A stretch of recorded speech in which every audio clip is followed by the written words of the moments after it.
안녕하세요. 산재박사TV의 백솔비 노무사입니다. 근로자가 업무 중에 부상이나 질병을 당하여 산재를 신청하는 것은 근로자의 당연한 권리인데요. 사업주들 입장에서는 산재가 달갑지만은 않을 수도 있겠습니다. 이에 재해자님들이 가끔씩 사장님이 산재 신청하는 것을 싫어하세요. 산재를 신청하면 사장님이랑 관계가 틀어질까봐 신청하고 싶지 않습니다. 라는 말씀을 많이 해주시는데요. 사업주의 협조 없이는 산재 신청이 어려운 걸까요? 오늘은 이에 대해서 말씀드리도록 하겠습니다.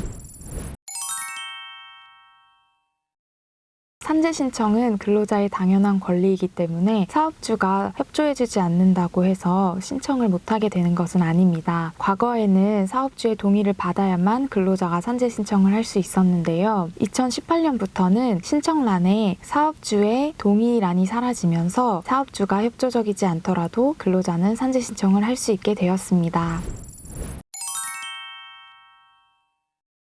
사업주가 산재보험에 가입하지 않은 것을 이유로 협조해주지 않는 경우에 대해서 말씀드리겠습니다. 산재보험은 근기법상 근로자 또는 산재보험법상 노무 제공자를 사용하는 경우에는 당연히 의무적으로 가입하여야 합니다. 따라서 산재보험 적용 대상 사업장임에도 불구하고 사업주가 산재보험을 가입하지 않은 경우라 하더라도 업무 중 부상이나 질병이 발생한 경우에 근로자는 산재 신청이 가능합니다. 다만 사업주는 근로자를 사용한 날로부터 소급하여 산재보험에 의무적으로 가입이 되고 근로자에게 지급되는 보험급여의 반액을 징수받게 됩니다. 다만 사업주는 근로자 또는 노무 제공자를 고용한 날로부터 소급하여 산재보험에 가입되고 미납보험료와 더불어 근로자에게 지급되는 보험급여의 반액을 징수받을 수 있습니다.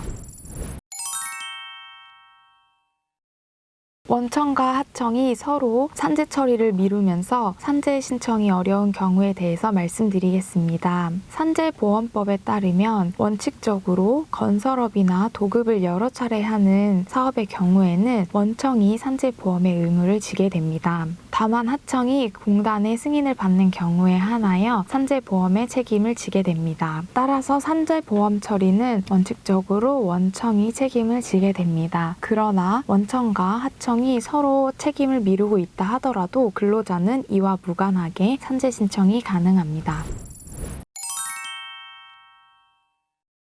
사업주가 산재 신청을 이유로 퇴사를 종용하는 경우에 대해서 말씀드리겠습니다. 산재 비협조의 끝판왕이라고 할 수 있죠. 요즘 세상에는 이런 거 없을 것 같지만 저도 실제로 겪어본 적이 있는데요. 근로자에게 산재를 이유로 퇴사를 종용하는 경우에는 이는 산재보험법에서도 이를 이유로 불이익한 처우나 해고를 하지 못한다라고 규정이 되어 있고 근로기준법에서도 업무상 부상이나 질병으로 인하여 휴업하는 기간 동안 그 후 30일 기간 동안에는 해고를 하지 못한다라고 명시되어 있습니다. 그러나 사업주가 이를 이유로 퇴사를 종용한다면 근로자는 고용노동부에 부당해고 구제 신청을 하여 원직복직과 강제로 퇴사당한 기간 동안에 임금 전액을 수령하실 수 있습니다. 또한 자신의 의사로 퇴사한 경우에는 근로복지공단의 직업훈련 등을 통하여 재취업 지원을 받으실 수 있습니다. 또한 장애 등급 12등급 이상의 재해자는 근로복지공단에서 지원하는 직업훈련에 참여하여 재취업에 대한 도움을 받으실 수 있습니다. 오늘은 사업주가 비협조적인 경우의 산재 신청에 대해서 말씀드렸습니다. 사업주와 관계없이 산재 신청은 근로자의 정당한 권리라는 점 잊지 마시기 바랍니다. 지금까지 산재박사TV의 백솔비 노무사였습니다. 감사합니다.